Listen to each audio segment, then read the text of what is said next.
एक बार बुद्ध अपने भिक्षु के साथ भिक्षाटन के लिए किसी गांव की तरफ जा रहे थे। तभी अचानक बुद्ध के पैरों में कांटा लग गया।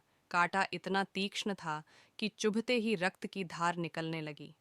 बुद्ध के भिक्षु ने रक्त को रोकने के लिए एक कपड़ा फाड़ ढचकर बुद्ध के पैर पर बांध दिया। इस घटना को कुछ लोग देख रहे थे जो कि बुद्ध से ईर्ष्या करते थे। उन्होंने बुद्ध से कहा कि हमें तो तुम्हें परम ज्ञानी समझते थे, लेकिन दर्द को तुम भी सहन नहीं कर सकते हो। तुम पाखंडी हो और ये हमने सिद्ध कर दिया है। ये कांटे हमने ही बिछाए हैं। इस गांव में तुम्हारा स्वागत नहीं, तिरस्कार होगा। इस गांव में तुमको कोई भिक्षा नहीं मिलेगी। बुद्ध ने उन लोगों से अनुरोध किया कि कृपया करके मुझे इस गांव से भिक्षा लेने दो। बुद्ध के ईर्ष्यालुओं ने बुद्ध का उपहास बनाते हुए कहा कि अगर तुम्हें भिक्षाटन के लिए इस गांव में आना है तो तुम्हें अपने रक्त की बलिदानी देनी होगी। तुमको इस कांटों के रास्ते से गुजरना होगा। भगवान बुद्ध ने उनकी चुनौती को स्वीकार कर लिया और कांटों के रास्ते पर चलने के लिए अपने कदम बढ़ाने लगे। बुद्ध मुस्कुराते हुए कांटों पर चलने लगे। बुद्ध के साहस को देखकर गांव वाले चकित रह गए। कुछ लोगों की आंखें फटी की फटी रह गईं। गांव वाले सोचने लगे कि बुद्ध भिक्षा के लिए दूसरे गांव भी जा सकते थे, तो फिर कांटों पर चलकर क्या साबित करना चाहते हैं। गांव वाले बुद्ध के संदेश को इतनी जल्दी नहीं समझ पाए। यहाँ पर बात भिक्षा की नहीं बल्कि जीवन को बदलने की थी।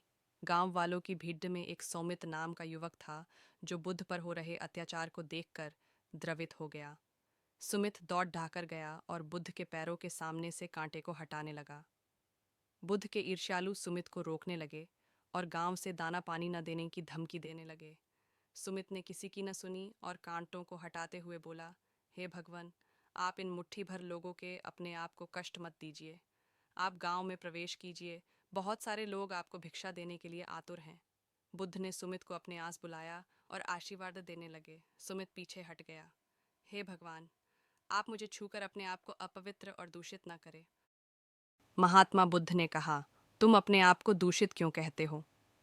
स्पर्श से कभी कोई भी दूषित नहीं होता है। मनुष्य तो लोभ, लालच, घृणा, ईर्ष्या से दूषित होता है। तुम्हारे अंदर तो प्रेम भरा है। तुम दूसरों का सुख चाहते हो। तुम तो पवित्र हो। बुद्ध के बोल सुनकर कुछ लोग बोले, तुम तो अपने आप को बड्ढे झानी कहते हो। तुमको जाति का कोई ज्ञान ही नहीं है। तुम पाखंडी हो।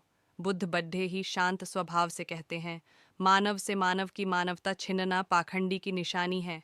मुझे पाखंडी बोलकर यदि आपको संतोष मिलता है तो मेरे लिए दुहक का कोई विषय नहीं है। कुछ लोग बुद्ध पर बरस पड़े, परंतु यह तो धर्मशास्त्र है, फिर यह पाखंड कैसे हुआ? बुद्ध कहते हैं, हमारी उत्पत्ति इस सृष्टि में हुई है। नदियों का पानी सभी की समान रूप से प्यास बुझाता है। खुले जंगलों की हवा भी भेदभाव नहीं करती है। खुला आसमान हमारे पिता के समान हमारी परवरिश करता है।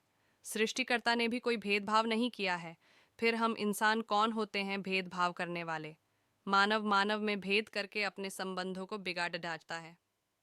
बुद्ध के वचन के बाद कुछ लोग कहते हैं, अगर आप इतना ही कहते हैं तो सुमित को अपना भिक्षु क्यों नहीं बना लेते हैं? बुद्ध